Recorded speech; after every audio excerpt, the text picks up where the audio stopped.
আচ্ছা, আজকে আমরা কন্ডিশনাল স্টেটমেন্ট নিয়ে একটু আলোচনা করতে চাই এবং এটাও দেখতে চাই যে কিভাবে একটা কন্ডিশনাল স্টেটমেন্টকে আমরা প্রমাণ করতে পারি, অর্থাৎ সত্য প্রমাণ করতে পারি। ঠিক আছে, অর্থাৎ প্রুফ মেথড, যে কোন প্রুফ মেথডে আমরা কন্ডিশনাল স্টেটমেন্টকে প্রমাণ করতে পারি। তো আগে দেখব কন্ডিশনাল স্টেটমেন্ট কি।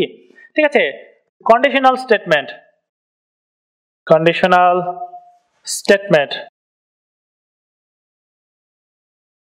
কন্ডিশনাল স্টেটমেন্ট হচ্ছে এরকম স্টেটমেন্ট, হ্যাঁ, যেখানে আমরা দুটো স্টেটমেন্টকে ইফ ডট ডট দেন দ্বারা যুক্ত করি এবং যুক্ত করে নতুন একটা স্টেটমেন্ট পাই। এই নতুন স্টেটমেন্টকে বলা হচ্ছে কন্ডিশনাল স্টেটমেন্ট। ঠিক আছে, তো সেটাই আমরা এখন এক্সাম্পলের মাধ্যমে দেখব। যে দেখো, হ্যাঁ, এক্সাম্পল, যে আমাদের ফেমাস পপুলার এক্সাম্পল, একটা একটা স্টেটমেন্ট নিলাম যে বৃষ্টি হয় এবং আরেকটা স্টেটমেন্ট নিলাম যে মাঠ ভিজে যায়। ঠিক আছে, এখন আমরা যেটা করতে চাই সেটা হচ্ছে এই দুটো স্টেটমেন্টকে ইফ ডট ডট দেন, অর্থাৎ যদি ডট ডট তাহলে দ্বারা যুক্ত করতে চাই, যুক্ত করে নতুন একটা স্টেটমেন্ট গঠন করতে চাই। তো সেটা কি হবে? সেটা হবে এরকম যে ইফ পি অকার্স, ঠিক আছে, দেন কিউ অকার্স, অর্থাৎ যদি পি হয়, পি ঘটে, তাহলে কিউ ঘটবে। ঠিক আছে, তো এটাকে যদি আমরা একটু বাংলাতে লিখি তাহলে কি হবে? যদি বৃষ্টি হয় তাহলে মাঠ ভিজে যায়। ঠিক আছে, অর্থাৎ যদি বৃষ্টি হয় তাহলে মাঠ ভিজে যায়। ঠিক আছে, তো এই যে বিষয়, এটা হচ্ছে আমাদের নতুন একটা স্টেটমেন্ট এবং এই স্টেটমেন্টে ইন্ডিভিজুয়াল ট্রুথ ভ্যালু থাকবে। হতে পারে এই স্টেটমেন্ট ট্রু, হতে পারে ফলস। ঠিক আছে, আমরা দেখব যে কখন এই স্টেটমেন্টটা ট্রু হয় এবং কখন এই স্টেটমেন্টটা ফলস হয়। তার আগে আমরা আরেকটা বিষয় একটু দেখতে চাই। হ্যাঁ, এটাকে আমরা চাইলে একটু শর্ট ফর্মে লিখতে পারি। সেটা হচ্ছে এরকম যে পি, হ্যাঁ, এই সাইনকে আমরা বলছি ইমপ্লাইজ, এটাকে বলছি আমরা ইমপ্লাইজ। ঠিক আছে, ইমপ্লাইজ। ওকে, তো এটাকে আমরা লিখি এইভাবে যে পি ইমপ্লাইজ কিউ। ঠিক আছে, তো এই ফর্মে যদি থাকে যে পি আগে কিউ পরে, হ্যাঁ, পি ইমপ্লাইজ কিউ, এই ফর্মে থাকলে আমরা বলবো যে পি হলে কিউ হয়। ঠিক আছে, এটার অর্থ হচ্ছে পি হলে কিউ হয়, পি ইমপ্লাইজ কিউ। আবার কিউ ইমপ্লাইজ পি মানে কিউ হলে পি হবে। তো আমরা এখন এটাই দেখব যে পি ইমপ্লাইজ কিউ, পি হলে কিউ হয়। এখন আমরা দেখতে চাই যে এই স্টেটমেন্টটা, আমার প্রদত্ত স্টেটমেন্টটা সত্য কি মিথ্যা, বা কোন সিচুয়েশনে সত্য এবং কোন সিচুয়েশনে মিথ্যা, সেটাও একটু আমরা দেখতে চাই। তো আগে বুঝতে হবে যে আমি কি বলেছি। দেখো, যদি বৃষ্টি হয় তাহলে মাঠ ভিজে যায়, অর্থাৎ এখানে চারটা ঘটনা ঘটার পসিবিলিটি আছে। ঠিক আছে, তো সেই পসিবিলিটি গুলো একটু দেখো, যে আমরা এখানে ড্র করেছি পসিবিলিটি 1 2 3 4। ওকে, তো পসিবিলিটি 1 বলছে বৃষ্টি হচ্ছে এবং মাঠ ভিজছে। ঠিক আছে, মাঠ ভিজে যাচ্ছে। পসিবিলিটি 2 হচ্ছে বৃষ্টি হচ্ছে কিন্তু মাঠ ভিজছে না। ঠিক আছে, মাঠ ভিজছে না। পসিবিলিটি 3, বৃষ্টি হচ্ছে না কিন্তু মাঠ ভিজছে। ভিজতেই পারে, সমস্যা নাই, তুমি পানি ঢেলে দিলে মাঠে, ঠিক আছে, ভিজতেই পারে। হ্যাঁ, পসিবিলিটি 4 হচ্ছে বৃষ্টি হচ্ছে না এবং মাঠও ভিজছে না।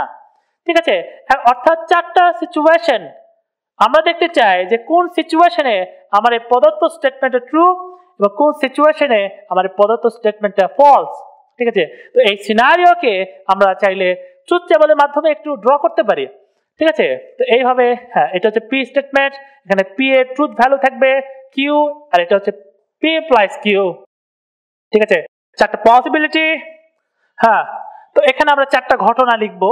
ঠিক আছে, এই চারটা পসিবিলিটি। প্রথম পসিবিলিটি হচ্ছে বৃষ্টি হচ্ছে এবং মাঠও ভিজে যাচ্ছে। আমি কি বলেছি? দেখো, পি স্টেটমেন্টে বৃষ্টি হয়, ঘটনা কি ঘটছে? যে বৃষ্টি হচ্ছে। তার মানে প্রথম পসিবিলিটির ক্ষেত্রে আমার পি স্টেটমেন্টটা ট্রু। এবং আমি কি বলেছি? মাঠ ভিজে যায়। হ্যাঁ, ঘটনা কি ঘটছে? মাঠ ভিজে যাচ্ছে। তার মানে কি আমার কিউ স্টেটমেন্টটা কি হবে? ট্রু হবে। ঠিক আছে, এবং এই ট্রুর করেসপন্ডিং পি ইমপ্লাইজ কিউ স্টেটমেন্টটা ট্রু হবে কি ফলস হবে সেটা আমরা একটু পরে দেখব। ঠিক আছে, আগে আমরা এই ঘটনাগুলো একটু দেখতে চাই বা একটু লিখতে চাই। ওকে, এখন পসিবিলিটি 2 কি বলছে? বৃষ্টি হচ্ছে কিন্তু মাঠ ভিজছে না। ঠিক আছে, অর্থাৎ হ্যাঁ বৃষ্টি হচ্ছে, আমি বলেছি বৃষ্টি হয়, ঘটনা ঘটছে বৃষ্টি হচ্ছে, তার মানে পি ট্রু, বাট মাঠ ভিজছে না, তার মানে কি কিউ ফলস। ওকে, তো কি হবে যে P true but Q false. Okay, and 3 number possibility হলো বৃষ্টি হচ্ছে না কিন্তু মাঠ ভিজছে। ঠিক আছে, এবং 4 নাম্বার পসিবিলিটি হলো বৃষ্টি হচ্ছে না এন্ড মাঠও আমার ভিজছে না। ঠিক আছে, এখন দেখতে চাই যে এই পসিবিলিটি গুলোর করেসপন্ডিং আমার মেইন স্টেটমেন্টটা, অর্থাৎ পি ইমপ্লাইজ কিউ, যদি বৃষ্টি হয় তাহলে মাঠ ভিজে যায়, এই স্টেটমেন্টটা ট্রু নাকি ফলস। ঠিক আছে, এক এক করে একটু দেখতে চাই। প্রথমটা একটু দেখো, প্রথম পসিবিলিটি যে বৃষ্টিও হচ্ছে মাঠও ভিজে যাচ্ছে। ঠিক আছে, আমি কি বলেছি, আমি বলেছি যদি বৃষ্টি হয় তাহলে মাঠ ভিজে যায়, তার মানে বৃষ্টি হলে মাঠ ভিজবে, এবং বৃষ্টিও হচ্ছে মাঠও ভিজছে, তার মানে কি এইরকম ঘটনা ঘটলে আমি বলবো যে এই প্রদত্ত, বা তুমি বলবে যে এই প্রদত্ত স্টেটমেন্টটা ট্রু, অবভিয়াসলি ট্রু। ঠিক আছে, এই ঘটনা ঘটলে।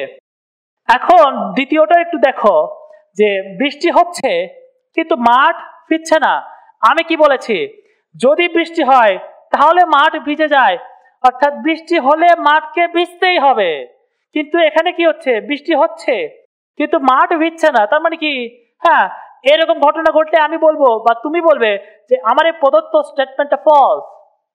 ঠিক আছে, অবভিয়াসলি ফলস। ওকে, এখন এই 3 নাম্বার এবং 4 নাম্বার এই দুটো একটু ইন্টারেস্টিং, একটু ক্রিটিক্যাল, একটু বুঝতে হবে যে ঘটনা কি ঘটছে। ঠিক আছে, দেখো একটা বিষয় কি এখানে কি হচ্ছে, এখানে বৃষ্টি হচ্ছে না কিন্তু মাঠ ভিজছে। হতেই পারে তুমি খরা মৌসুমে হ্যাঁ মাঠে পানি দিলে, ঠিক আছে, হতেই পারে, সমস্যা নেই। কিন্তু এখন ঘটনা যেটা, বা আমার যেটা প্রশ্ন সেটা হলো, তুমি দেখলে মানে কোথাও এরকম ঘটনা দেখলে যে বৃষ্টি হচ্ছে না কিন্তু মাঠ ভিজছে, এরকম ঘটনা দেখে কি তুমি আমাকে বলবে যে আমি তোমাকে মিথ্যা কথা বলেছিলাম যে যদি বৃষ্টি হয় তাহলে মাঠ ভিজে যায়, বা আমার কথা মিথ্যা? তুমি এরকম ঘটনা দেখে দৌড়ে আমার কাছে আসলে এবং বললে যে আপনি আমাকে মিথ্যা কথা বলেছেন, হ্যাঁ তুমি কি এটা বলতে পারো, বা আমার কথা কি মিথ্যা? অ্যান্সার হচ্ছে না, আমার কথা মিথ্যা প্রমাণিত হয় না। হ্যাঁ, এইরকম ঘটনার ক্ষেত্রে আমার কথা মিথ্যা প্রমাণিত হয় না।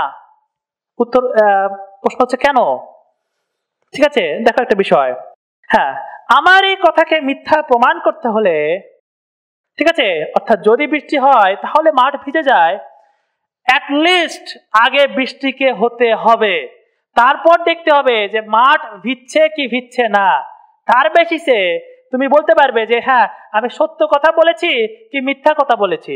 অর্থাৎ আগে তোমাকে বৃষ্টিকে হতে দিতে হবে বা বৃষ্টি হতে হবে, তারপর দেখতে হবে বাকিটা। ঠিক আছে, অর্থাৎ বৃষ্টি না হয়ে যেটাই ঘটুক, পৃথিবী ধ্বংস হয়ে যাক, ঠিক আছে, সূর্য পশ্চিম দিক থেকে উঠুক, তুমি আমার কথাকে মিথ্যা বলতে পারবে না, এবং ইন্টারেস্টিং বিষয় হচ্ছে তুমি আমার কথাকে সত্যও বলতে পারবে না। ঠিক আছে, অর্থাৎ আগে বৃষ্টি না হলে তুমি আমার কথাকে সত্য মিথ্যা কিছুই বলতে পারবে না। ঠিক আছে, খুবই ইন্টারেস্টিং বিষয়। আরেকটি এক্সাম্পল দেই, মনে করো যে আমি একটা স্টেটমেন্ট দিচ্ছি তোমাকে যে তুমি যদি মার্কেট যাও তাহলে আমি মার্কেট যাব, এটা একটা স্টেটমেন্ট। এখন মনে করো তুমি কোনো কারণে মার্কেট আসলে না, কিন্তু আমি আমার কোনো একটা প্রয়োজনে ঠিকই মার্কেট গেলাম। হ্যাঁ, এইরকম ঘটনার ক্ষেত্রে তুমি কি বলতে পারবে যে আমি তোমাকে মিথ্যা স্টেটমেন্ট দিয়েছিলাম বা মিথ্যা কথা বলেছিলাম? এটা কি তুমি বলতে পারবে? উত্তর হচ্ছে না। আমার কথা কি সত্য ছিল কি মিথ্যা ছিল সেটা প্রমাণ করার জন্য অ্যাটলিস্ট আগে তোমাকে মার্কেট যেতে হবে, এবং তারপর দেখতে হবে যে আমি মার্কেট যাই কি না যাই। তুমি মার্কেট না গিয়ে আমার কথাকে সত্য মিথ্যা কিছুই প্রমাণ করতে পারবে না এই ইফ ডট দেন স্টেটমেন্ট যদি হয়। ঠিক আছে, এই ইফ ডট দেন স্টেটমেন্ট যদি হয়, সত্য মিথ্যা কিছুই প্রমাণ করতে পারবে না তুমি মার্কেট না গিয়ে। অর্থাৎ যদির সাথে যে অংশটা থাকবে সেটা না ঘটিয়ে আমার স্টেটমেন্টকে সত্য মিথ্যা কিছুই প্রমাণ করা যায় না। ঠিক আছে, আরেকটা এক্সাম্পল দেই, যে আমি বললাম যে সূর্য যদি পশ্চিম দিক থেকে উদিত হয়, ঠিক আছে, তাহলে পৃথিবী সূর্যকে কেন্দ্র করে ঘোরা বন্ধ করে দেবে। ঠিক আছে, হ্যাঁ এটা একটা কাল্পনিক স্টেটমেন্ট হতে পারে, কিন্তু এই স্টেটমেন্টকে তুমি মিথ্যা বলতে পারবে না। কেন? কারণ এই স্টেটমেন্টে সত্য মিথ্যা যাচাই করার জন্য অ্যাটলিস্ট আগে সূর্যকে পশ্চিম দিক থেকে উদিত হতে হবে, তারপর দেখতে হবে হ্যাঁ যে পৃথিবী ঘোরা বন্ধ করে কি করে না, তারপর আমার স্টেটমেন্টে সত্য মিথ্যা যাচাই করা যাবে। ঠিক আছে, ওকে ফাইন। তো এই হচ্ছে বিষয়। তো এই দুটো কেসের ক্ষেত্রে হ্যাঁ আগে আমরা দেখবো যে পি ঘটছে কি ঘটছে না, দেখলাম ঘটছে না, আমরা এরপরে আর দেখবোই না যে মাঠ ভিজে কি ভিজে না, এটা দেখার দরকারই নাই। ঠিক আছে, আমরা হ্যাঁ এটা দেখে বলে দেব যে এইরকম কেসে সত্য মিথ্যা কিছুই বোঝা পসিবল নয় বা কিছুই প্রমাণ করা পসিবল নয়। তাহলে কি আমরা এখানে কিছুই লিখবো না, এখানে ফাঁকা রাখবো? উত্তর হচ্ছে ফাঁকা রাখাই উচিত ছিল, কিন্তু এখানে বাই কনভেনশনাল হ্যাঁ কনভেনশনালি এখানে ট্রু ইউজ করা হয়, ট্রু। ঠিক আছে, কিন্তু এই ট্রুর মানে এই নয় যে এরকম ঘটনা ঘটলে আমার এই কথাটা সত্য প্রমাণিত হয়, এটাও নয়। এই ট্রুর মানে হচ্ছে এইরকম ঘটনা ঘটলে আমার এই কথাকে তুমি মিথ্যা বলতে পারবে না। ঠিক আছে, সত্য বলতে পারবে না সমস্যা নাই, কিন্তু এই ট্রুর মানে এটা যে এই কথাকে তুমি মিথ্যা বলতে পারবে না, এটা কনভেনশন থেকে। ঠিক আছে, ঠিক সিমিলারলি এই ট্রুর মানেও সেম, কিন্তু এই ট্রুর মানে হচ্ছে এইরকম ঘটনা ঘটলে হ্যাঁ আমার কথা সত্য প্রমাণিত হয়। ঠিক আছে, অর্থাৎ এই ট্রু আর এই দুটো ট্রু এক নয়, মিনিং ডিফারেন্ট। ঠিক আছে, তো এই হচ্ছে বিষয়, এই হচ্ছে আমার কন্ডিশনাল স্টেটমেন্টের truth table. And conditional statement বলতে কি বোঝায় সেটা আমি বুঝাইলাম। এখন দেখবো যে কন্ডিশনাল স্টেটমেন্টকে আমরা কিভাবে সত্য প্রমাণ করতে পারি। একটা কন্ডিশনাল স্টেটমেন্ট দেওয়া থাকলে, অর্থাৎ ম্যাথমেটিক্যাল কন্ডিশনাল স্টেটমেন্ট দেয়া থাকলে সেটাকে আমরা কিভাবে সত্য প্রমাণ করতে পারি সেটা এখন আমরা দেখব, এবং সেই প্রুফ মেথডটা হচ্ছে ডিরেক্ট প্রুফ। ঠিক আছে, তো এখন আমরা দেখব ডিরেক্ট প্রুফ। আচ্ছা, এখন আমরা দেখবো যে একটা কন্ডিশনাল স্টেটমেন্টকে কিভাবে সত্য প্রমাণ করা যায়। ঠিক আছে, তো মেথড, প্রুফ মেথড নিয়ে আমরা একটু কথা বলতে চাই। ওকে, এবং এই স্টেটমেন্টটা হবে কন্ডিশনাল এবং একই সাথে ম্যাথমেটিক্যাল, কারণ আমরা ম্যাথমেটিক্যাল লজিক নিয়ে কথা বলছি, তাই হ্যাঁ আমরা যেসব স্টেটমেন্ট নিয়ে ডিল করব সেই প্রত্যেকটা স্টেটমেন্ট থাকবে ম্যাথমেটিক্যাল ফর্মে। ঠিক আছে, এবং এখানে আমরা কন্ডিশনাল স্টেটমেন্ট নিয়ে কথা বলছি এবং সাথে সাথে ম্যাথমেটিক্যাল। ঠিক আছে, ম্যাথমেটিক্যাল ফর্মে থাকবে। ওকে, তো এরকম স্টেটমেন্টকে আমরা একটা পপুলার মেথড দ্বারা প্রুফ করি, সেটা হচ্ছে ডিরেক্ট প্রুফ। Direct proof. ঠিক আছে, তো রাফ আইডিয়াটা এরকম যে আমাদের কাছে একটা স্টেটমেন্ট থাকবে, কন্ডিশনাল স্টেটমেন্ট থাকবে যে পি ইমপ্লাইজ কিউ, অর্থাৎ যদি পি ঘটে তাহলে কিউ ঘটবে, এরকম একটা স্টেটমেন্ট। ঠিক আছে, এবং আমি তোমাদের বলেছিলাম যে একটা কন্ডিশনাল স্টেটমেন্টে সত্য নাকি মিথ্যা সেটা যাচাই করার জন্য অবশ্যই আগে পি কে ঘটতে হবে। হ্যাঁ, পি আগে ঘটতে হবে, তারপর আমরা দেখব যে কিউ ঘটে কিনা। ঠিক আছে, ঘটে নাকি ঘটে না, সেটার উপর বেস করে আমরা বলবো যে এই কন্ডিশনাল স্টেটমেন্ট ট্রু নাকি false.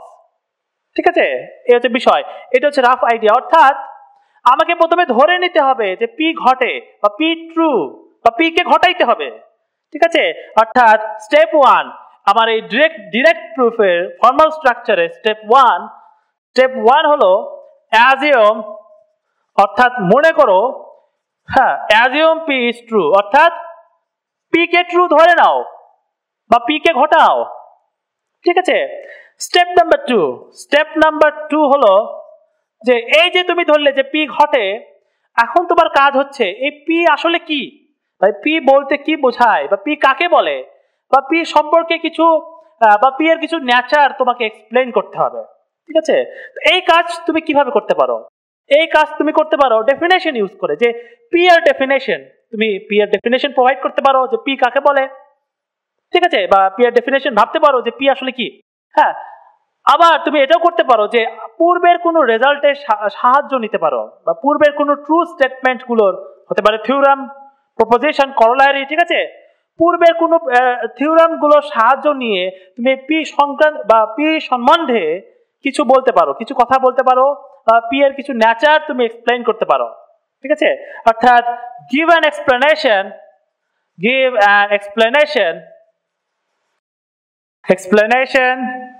of what P means, অর্থাৎ পি সংক্রান্ত কিছু এক্সপ্লেনেশন দাও। ঠিক আছে, using definition or other previous result। ঠিক আছে, পূর্বের কিছু রেজাল্টস তুমি ইউজ করে বা ডেফিনেশন ইউজ করে পি সংক্রান্ত কিছু তথ্য দাও যে পি আসলে কি। ওকে, এখন দেখো আমাদের কাজটা কি, আমাদের কাজ হচ্ছে পি থেকে কিউ জেনারেট করা বা কিউ এর সন্ধান পাওয়া বা পি বা দেখা যে পি ঘটলে কিউ ঘটে কিনা। তার মানে আমাদেরকে পি নিয়ে কাজ শুরু করতে হবে, ঠিক আছে, বা পি এর উপর কাজ করতে হবে। এখন আমরা কি করতে চাই যে এই পি এর বা এই ডেফিনেশন, হ্যাঁ, পি সংক্রান্ত ডেফিনেশন বা পি সংক্রান্ত কিছু থিওরেম, হ্যাঁ, এদের উপর আমরা বিভিন্ন লজিক টেকনিক বা অ্যালজেব্রা ইউজ করব এবং করতে করতে করতে করতে ক্যালকুলেট করতে করতে করতে করতে এমন একটা রেজাল্ট পাবো, হ্যাঁ, এট দ্য এন্ড এমন একটা রেজাল্ট পাবো যেন এই কিউ বলতে যা বোঝায় ওই রেজাল্টটাও ঠিক একই জিনিসই বোঝায়, ঠিক আছে। অর্থাৎ স্টেপ নাম্বার 3 হলো অ্যাপ্লাই, ঠিক আছে, অ্যাপ্লাই লজিক, হ্যাঁ, অ্যালজেব্রা, ঠিক আছে, এবং করতে করতে করতে করতে এমন একটা রেজাল্টে আসবো যেন এই কিউ বলতে যা বোঝায় ওই রেজাল্টও ঠিক একই জিনিসই বোঝায়। অর্থাৎ আমরা কিউ এর সন্ধান পেলাম। কোথায় থেকে সন্ধান পেলাম? পি কে ট্রু ধরলাম এবং পি এর উপর কাজ করলাম, করে করে করে করে অ্যাট দ্য এন্ড আমরা কিউ এর সন্ধান পেলাম।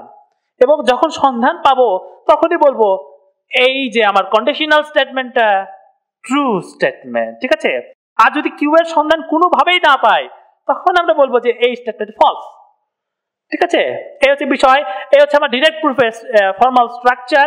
এখন আমরা এই ডিরেক্ট প্রুফের উপর এক্সাম্পল দেখবো যে কিভাবে আমরা ডিরেক্ট প্রুফ ইউজ করে আমরা প্রমাণ করতে পারি। কিছু স্টেটমেন্ট আমরা দেখবো, ঠিক আছে। আচ্ছা, আমরা এখন একটা এক্সাম্পল দেখবো, ঠিক আছে। একটা এক্সাম্পল দেখো যে আমরা কিভাবে এই ডিরেক্ট প্রুফ ইউজ করে আমরা একটা স্টেটমেন্টকে প্রমাণ করতে পারি, ঠিক আছে। তো এক্সাম্পল, ওকে, তো একটা স্টেটমেন্ট নিচ্ছি যে পি ইমপ্লাইজ কিউ স্টেটমেন্ট, ওকে। যদি পি হয় তাহলে কিউ হবে একটা কন্ডিশনাল স্টেটমেন্ট, ওকে। তো if two integers are even, then their sum is also even, ঠিক আছে। অর্থাৎ এটা একটা কন্ডিশনাল স্টেটমেন্ট এন্ড এটা হচ্ছে if dot dot then statement, ঠিক আছে, ওকে।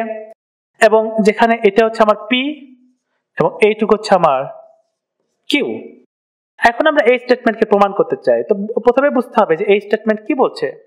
এই স্টেটমেন্ট বলছে যে দুইটা ইন্টিজার নাম্বার যদি ইভেন হয় তাহলে তাদের যোগফলও আরেকটা ইভেন নাম্বার হবে, ঠিক আছে। আমরা এই স্টেটমেন্টকে প্রমাণ করব কিভাবে? এই ডিরেক্ট প্রুফ ইউজ করে, যেহেতু এটা একটা কন্ডিশনাল স্টেটমেন্ট, ওকে। তো ডিরেক্ট প্রুফ কি বলছে? ডিরেক্ট প্রুফ প্রথম বলছে যে অ্যাজিউম পি ইজ ট্রু, মানে পি ঘটছে এটা ধরে নাও, ঠিক আছে। অর্থাৎ আমাদেরকে ধরতে হবে, হ্যাঁ, দুটা ইভেন ইন্টিজার। অর্থাৎ আমরা ধরলাম ইন জেনারেল যে এ এবং বি হচ্ছে, হ্যাঁ, A and B are two even integer, অর্থাৎ জোড় সংখ্যা ইন্টিজার, ঠিক আছে। আচ্ছা, এখন স্টেপ নাম্বার 2 কি বলছে যে give an explanation of what P means. P বলতে কি বোঝায় আমাকে এক্সপ্লেইন করতে হবে। অর্থাৎ এখানে পি কি? টু ইন্টিজার্স আর ইভেন, মানে দুইটা ইভেন ইন্টিজার, মানে এই এ এবং বি এরা ইভেন ইন্টিজার্স, এটা বলতে আমি কি বোঝাচ্ছি সেই সংক্রান্ত এক্সপ্লেনেশন আমাকে প্রোভাইড করতে হবে, ঠিক আছে। তার মানে কি? দুটো সংখ্যা ইভেন নাম্বার, অর্থাৎ এখানে আমার ইভেন নাম্বারের ডেফিনেশন অ্যাপ্লাই করতে হবে যে ইভেন নাম্বার বলতে কি বোঝাচ্ছি, ঠিক আছে। অর্থাৎ, হ্যাঁ, অর্থাৎ a ইকুয়ালস টু 2m এবং b ইকুয়ালস টু 2n, ঠিক আছে। যেখানে m এবং n এরা হলো ইন্টিজার্স, ঠিক আছে, এরা হলো আমার ইন্টিজার্স। অর্থাৎ a এবং b এরকম কিছু সংখ্যা যারা, হ্যাঁ, এই সম্পর্ক মেনে চলে, ঠিক আছে, এবং এটাই কিন্তু ইভেন নাম্বারের ডেফিনেশন, ঠিক আছে। অর্থাৎ m এবং n can be any integers, ঠিক আছে। m যদি আমার 3 হয়, 3 হলে আমার a হবে কি 6, অর্থাৎ একটা ইভেন নাম্বার, হ্যাঁ। আমার n যদি 2 হয় তাহলে b হবে 4, অর্থাৎ a এবং b এরকম কিছু ইন্টিজার যারা এরকম সম্পর্ক মেনে চলে, ঠিক আছে। আমি এক্সপ্লেইন করলাম, অর্থাৎ এক্সপ্লেনেশন দিলাম যে p বলতে কি বোঝায় ইউজিং ডেফিনেশন, ওকে। এখন স্টেপ নাম্বার 3 কি বলছে যে অ্যাপ্লাই লজিক অ্যালজেব্রা, অর্থাৎ এই যে আমরা এক্সপ্লেইন করলাম বা এক্সপ্লেনেশন দিলাম, এর উপর আমরা লজিক অ্যালজেব্রা এগুলো ইউজ করব। ঠিক আছে, অর্থাৎ এই যে এর উপর আমরা অ্যালজেব্রা ইউজ করতে পারি, এবং কি অ্যালজেব্রা ইউজ করব সেটা নির্ভর করবে যে এই কিউ কিউ কি বলছে। কিউ বলছে দেয়ার সাম ইজ অলসো ইভেন, অর্থাৎ দেয়ার সাম, অর্থাৎ আমাকে এ এবং বি কে যোগ করতে হবে। অর্থাৎ আমরা করলাম a plus B equals to, okay fine, 2m plus 2n। Okay, হ্যাঁ, আমরা আমরা আরেকটু ক্যালকুলেট করলাম। ঠিক আছে, কি হবে, 2 আমরা কমন নিলাম m প্লাস n। ঠিক আছে, এখন একটা বিষয় লক্ষ্য করবা, m এবং n যদি দুটো ইন্টিজার নাম্বার হয়, তাহলে আমরা ইন্টিজার নাম্বারের প্রপার্টি থেকে বলতে পারি তাদের যোগফলও আরেকটা ইন্টিজার হবে। ঠিক আছে, অর্থাৎ এই m প্লাস n এটা আরেকটা ইন্টিজার, আমি ধরলাম r, হ্যাঁ r, 2r, অর্থাৎ r হচ্ছে আমার ইন্টিজার। ঠিক আছে, বা m প্লাস n। এখন দেখো তাহলে এখানে কি দাঁড়াচ্ছে, 2 ইন্টু সাম ইন্টিজার, 2 ইন্টু সাম ইন্টিজার, খুবই গুরুত্বপূর্ণ বিষয়। এবং এটাই আমার জোড় সংখ্যা। কিন্তু জোড় সংখ্যার ডেফিনেশন কি বা ইভেন নাম্বারের ডেফিনেশন কি, এই যে হ্যাঁ, ইভেন নাম্বার এরকম নাম্বার যারা এরকম সম্পর্ক মেনে চলে, 2 ইন্টু সাম ইন্টিজার, তার মানে কি এটা একটা জোড় সংখ্যা, অর্থাৎ আমার a প্লাস বি হলো আমার জোড় সংখ্যা। অর্থাৎ এরকম একটা রেজাল্টে পৌঁছালাম যেন কিউ বলতে যা বোঝায়, এই যে দেয়ার সাম ইজ অলসো ইভেন, এই রেজাল্টও ঠিক একই জিনিসই বোঝাচ্ছে যে হ্যাঁ এই সাম হচ্ছে আমার ইভেন নাম্বার। ঠিক আছে, অর্থাৎ প্রুফ, আমার এই পি ইমপ্লাইজ কিউ স্টেটমেন্টটা প্রুফ হলো। খুবই সহজভাবে এই ডিরেক্ট প্রুফের স্ট্রাকচারটা ফলো করে আমরা এই স্টেটমেন্টটাকে প্রমাণ করতে পারলাম। ঠিক আছে, এই হচ্ছে বিষয়। এইভাবে আমরা বিভিন্ন স্টেটমেন্ট, বিভিন্ন কন্ডিশনাল স্টেটমেন্টকে আমরা ডিরেক্ট প্রুফ ইউজ করে আমরা প্রমাণ করতে পারি। এখন আমরা দেখবো যে প্রুফ বাই কেস। ঠিক আছে, প্রুফ বাই কেসেস। আচ্ছা, এখন আমরা কন্ডিশনাল স্টেটমেন্টকে প্রমাণ করার আরেকটা মেথড দেখবো, সেটা হচ্ছে প্রুফ বাই কেসেস। ঠিক আছে, প্রুফ বাই কেসেস। ঠিক আছে, ওকে ফাইন। ওকে, তো একটা এক্সাম্পল নাও, একটা এক্সাম্পল দেখলে বুঝতে পারবে যে এক্সাম্পলটা এরকম যে একটা conditional statement p implies q। ঠিক আছে, একটা স্টেটমেন্ট ধরো যে if n is an integer, just integer, not even, not odd মানে বিজোড়, even মানে জোড়। হ্যাঁ, এখানে স্পেসিফিক ভাবে বলা নাই যে কি, ধরো একটা integer, if n is an integer number, then এই কোয়ান্টিটি যে n square plus n plus 6, অর্থাৎ এই quantity is an even integer. ঠিক আছে, অর্থাৎ এটা একটা conditional statement, if dotted then statement. Okay, হ্যাঁ, যেখানে এটা হচ্ছে আমার p, এটা দেন, হ্যাঁ এটা হচ্ছে আমার q। ওকে, ঠিক আছে, কি বলছে যে n নামক একটা সংখ্যা যদি ইন্টিজার হয়, অর্থাৎ পূর্ণ সংখ্যা হয়, হ্যাঁ, তাহলে n সংক্রান্ত এই যে কোয়ান্টিটি, এই কোয়ান্টিটি হবে একটা ইভেন ইন্টিজার, অর্থাৎ জোড় সংখ্যা হবে। ঠিক আছে, তো সেই এটা এখন আমরা প্রমাণ করব যে কিভাবে প্রমাণ করা যায়। তুমি দেখলে যে এটা একটা কন্ডিশনাল স্টেটমেন্ট, দেন এটা মেবি ডিরেক্ট প্রুফ ইউজ করে আমরা প্রমাণ করতে পারি। ওকে ফাইন, তুমি চেষ্টা করলে যে হ্যাঁ, তাহলে ডিরেক্ট প্রুফ কি বলছে, p কে তুমি ট্রু ধরে নাও, তাহলে n is an integer, n is an integer। ঠিক আছে, ওকে ফাইন। এখন তুমি দেখলে যে এখানে কোনো মানে স্পেসিফিক ভাবে বলা নাই যে এটা ইভেন নাম্বারের জন্য নাকি অড নাম্বারের জন্য, অর্থাৎ এটা সকল ইন্টিজারের জন্যই আমাকে প্রমাণ করতে হবে। ঠিক আছে, এখন তুমি চিন্তা করলে যে ইন্টিজার তো অড নাম্বার হতে পারে, অর্থাৎ বিজোড়ও হতে পারে, আবার ইভেনও হতে পারে, তাই না? এখন তুমি চিন্তা করলে যে এই স্টেটমেন্টকে আমি একবার ইভেন নাম্বারের জন্য ডিরেক্ট প্রুফ ইউজ করে প্রমাণ করলাম, আবার অড নাম্বারের জন্য হ্যাঁ ডিরেক্ট প্রুফ ইউজ করে আমরা এই স্টেটমেন্টটা প্রমাণ করলাম। অর্থাৎ একবার ইভেন নাম্বারের জন্য দেখলাম যে এই যে কোয়ান্টিটি সেটা ইভেন হয় কিনা, আবার আমরা অড নাম্বারের জন্য দেখলাম যে এই কোয়ান্টিটিটা ইভেন হয় কিনা। তাহলে কি হচ্ছে, আমরা জোড় সংখ্যা এবং বিজোড় সংখ্যা সকলের জন্য যদি আমরা এই স্টেটমেন্টটা প্রমাণ করি, তাহলেই আমার সকল ইন্টিজারের জন্য এই স্টেটমেন্টটা প্রমাণ হচ্ছে, রাইট? অর্থাৎ এখানে দুইটা প্রুফ লাগছে আমার, একটা ইভেন নাম্বারের জন্য, একটা অড নাম্বারের জন্য, অর্থাৎ দুইটা কেস। অর্থাৎ কেস 1 হ্যাঁ এটাই হচ্ছে আমার প্রুফ বাই কেসেস। এখানেও আমরা ডাইরেক্ট প্রুফ অ্যাপ্লাই করব, রাইট?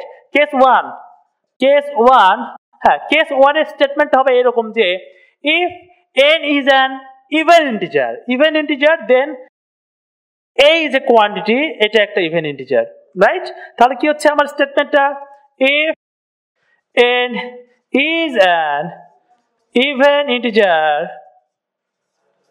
then a quantity অর্থাৎ n square plus n plus 6 is an even integer, right?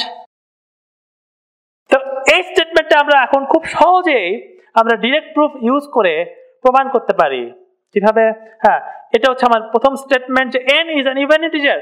তো কি করতে হবে, এটা ট্রু ধরলাম, তারপরে এটা একটা এক্সপ্লেনেশন দিতে হবে যে ইভেন ইন্টিজার বলতে কি বোঝাচ্ছি, অর্থাৎ n equals to 2a, যেখানে a belongs to হ্যাঁ ইন্টিজার, ঠিক আছে, পূর্ণ সংখ্যা, যেখানে a হচ্ছে একটা পূর্ণ সংখ্যা, যে কোনো পূর্ণ সংখ্যা হতে পারে, ঠিক আছে। এটা হচ্ছে আমার ইভেন নাম্বারের ডেফিনেশন। ওকে, এখন কি করব, এখন আমরা অ্যালজেব্রা ইউজ করব বা লজিক ইউজ করব। কিভাবে? হ্যাঁ, কি অ্যালজেব্রা ইউজ করব, দেখো আমার কিউ স্টেটমেন্টটা কি বলছে, বা এটা কি বলছে, এটা বলছে এই quantity is an even integer. তাহলে আমরা এটা দেখতে হবে, রাইট? এখন কি করব, হ্যাঁ, n square plus n plus 6 দেখতে হবে ভ্যালু কত।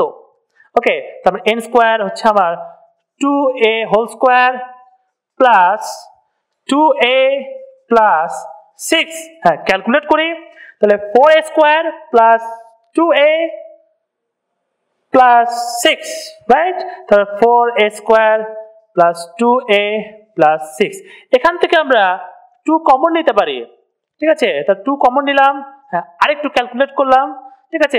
তাহলে কি হবে, 2a square plus a plus 3, 2a square plus a plus 3, right? এখন দেখো একটা বিষয়, এখানে a কিন্তু একটা ইন্টিজার, তার মানে a ইনটু a এটাও একটা ইন্টিজার। ইন্টিজারের যে প্রপার্টিজ থেকে আমরা বলতে পারি দুটো সংখ্যা যদি ইন্টিজার হয় তাদের গুণফলও আরেকটা ইন্টিজার, অর্থাৎ a স্কয়ার আরেকটা ইন্টিজার, এবং ইন্টিজার ইনটু ইন্টিজার, ঠিক আছে, 2 আরেকটা ইন্টিজার, তার মানে কি ইন্টিজার ইনটু ইন্টিজার আরেকটা ইন্টিজার, তাহলে integer plus integer plus integer আরেকটা ইন্টিজার, মানে কি এই পুরোটাই একটা ইন্টিজার। তার মানে 2 ইনটু সাম ইন্টিজার, রাইট? ওকে, তাহলে কি হচ্ছে, হ্যাঁ 2 ইনটু সাম ইন্টিজার মানে কি, এটা একটা জোড় সংখ্যা। এই যে কোয়ান্টিটি, এই কোয়ান্টিটিটা, হ্যাঁ এই কোয়ান্টিটিটা একটা জোড় সংখ্যা, অর্থাৎ এই কোয়ান্টিটি একটা জোড় সংখ্যা। যদি n যদি ইভেন নাম্বার হয়, অর্থাৎ আমরা ইভেন ইন্টিজারের জন্য আমরা এটা এই স্টেটমেন্টটা প্রমাণ করলাম বা এই স্টেটমেন্টটা প্রমাণ করলাম। এখন আমরা দেখব যে অড নাম্বারের জন্য এই স্টেটমেন্ট প্রমাণ হয় কিনা, অর্থাৎ n যদি অড নাম্বার হয় তাহলে কি হবে, হ্যাঁ তাহলে আমরা কেস 2, এখানে কেস 2 নেব, কেস 2 এর তাহলে আমার স্টেটমেন্টটা কি হবে, যে if n is an odd অর্থাৎ বিজোড় সংখ্যা integer then n square plus n plus 6, ঠিক আছে, is an even integer, ঠিক আছে। তাহলে কি করব আমরা, হ্যাঁ এখানে আমরা ডাইরেক্ট প্রুফ ইউজ করব, ঠিক আছে, অর্থাৎ কেস 1 কেস 2 তে আমরা ইন্ডিভিজুয়ালি দুইবার ডাইরেক্ট প্রুফ ইউজ করছি, এটাই হচ্ছে আমার প্রুফ বাই কেসেস। ওকে, তাহলে আমরা এখানে ডাইরেক্ট প্রুফ ইউজ করি যে হ্যাঁ এটাকে ট্রু ধরি যে n হচ্ছে একটা অড ইন্টিজার, তারপরে আমি এক্সপ্লেনেশন দেব যে অড ইন্টিজার বলতে আসলে কি বোঝায়, অর্থাৎ n ইকুয়ালস টু 2a, হ্যাঁ 2a প্লাস 1, যেখানে a হচ্ছে একটা ইন্টিজার, অর্থাৎ এটাই কিন্তু অড নাম্বারের ডেফিনেশন। তুমি চাইলে ইনপুট দিতে পারো যে a ইকুয়ালস টু 2, তার মানে কি 2 ইনটু 2 4 প্লাস 1 ইকুয়ালস টু 5, একটা অড নাম্বার বা বিজোড় সংখ্যা, রাইট? ওকে ফাইন, এখন কি করব, এখন আমরা দেখবো যে এটা হোল্ড করে কিনা, রাইট? এটা একটা ইভেন নাম্বার হয় কিনা, এই কোয়ান্টিটি আলজেব্রা ইউজ করব, ঠিক আছে, অর্থাৎ n square plus n plus 6 equals to 2a plus 1 whole square ঠিক আছে, হ্যাঁ, তারপরে 2a প্লাস 1 প্লাস 6, ঠিক আছে না, n স্কয়ার প্লাস 8 প্লাস 6। এখন আমরা হ্যাঁ দেখবো আর একটু ক্যালকুলেট করি, 4a square plus 4a plus 1, ঠিক আছে, প্লাস 2a প্লাস 1 প্লাস 6, তাহলে কি হচ্ছে, তাহলে যেটা হচ্ছে 4a square plus 6a plus 8, right? Okay, আমরা এখান থেকে চাইলে 2 কমন নিতে পারি, তাহলে কি হবে 2 into 2a square plus 3a, হ্যাঁ, প্লাস 4, এই যে দেখো a একটা ইন্টিজার, তার মানে কি a স্কয়ার আরেকটা ইন্টিজার, তাহলে 2 ইন্টু a স্কয়ার আরেকটা integer, right? Integer plus integer plus integer আরেকটা ইন্টিজার, অর্থাৎ এখানে 2 ইন্টু সাম ইন্টিজার, এই পুরোটা ইন্টিজার, ঠিক আছে, 2 ইন্টু সাম ইন্টিজার, তার মানে কি এটা একটা জোড় সংখ্যা, অর্থাৎ 2 ইন্টু সাম ইন্টিজার এটা একটা জোড় সংখ্যা, অর্থাৎ এই যে কোয়ান্টিটি এটা জোড় সংখ্যা হবে বা ইভেন নাম্বার হবে যখন n হবে একটা অড নাম্বার, আবার ইভেন নাম্বারের ক্ষেত্রেও এই কোয়ান্টিটি একটা জোড় সংখ্যা বা ইভেন নাম্বার, অর্থাৎ তার মানে কি আমরা জোড় সংখ্যার জন্য সেটা প্রমাণ করলাম, আবার বিজোড় সংখ্যার জন্য সেটা প্রমাণ করলাম, তাহলে অল ইন্টিজারের জন্যই আমার এই স্টেটমেন্টটা প্রমাণিত, ঠিক আছে। অর্থাৎ পরিস্থিতি তোমাকে বলে দেবে কখন তুমি প্রুফ বাই কেস ইউজ করবে, কখন তুমি জাস্ট ডিরেক্ট প্রুফ ইউজ করবে। কেস যদি জেনারেট হয় অবশ্যই তোমাকে প্রত্যেকটা কেসের জন্য ডিরেক্ট প্রুফ অ্যাপ্লাই করতে হবে, ঠিক আছে। এই হচ্ছে বিষয়, এই হচ্ছে আমার কন্ডিশনাল স্টেটমেন্ট এবং কন্ডিশনাল স্টেটমেন্টকে কিভাবে প্রুফ করতে হয়, ঠিক আছে। এবং নেক্সট লেকচারে আমরা হয়তোবা লজিক্যাল ইকুইভ্যালেন্স এবং বাই কন্ডিশনাল স্টেটমেন্ট নিয়ে আমরা কথা বলবো, ঠিক আছে।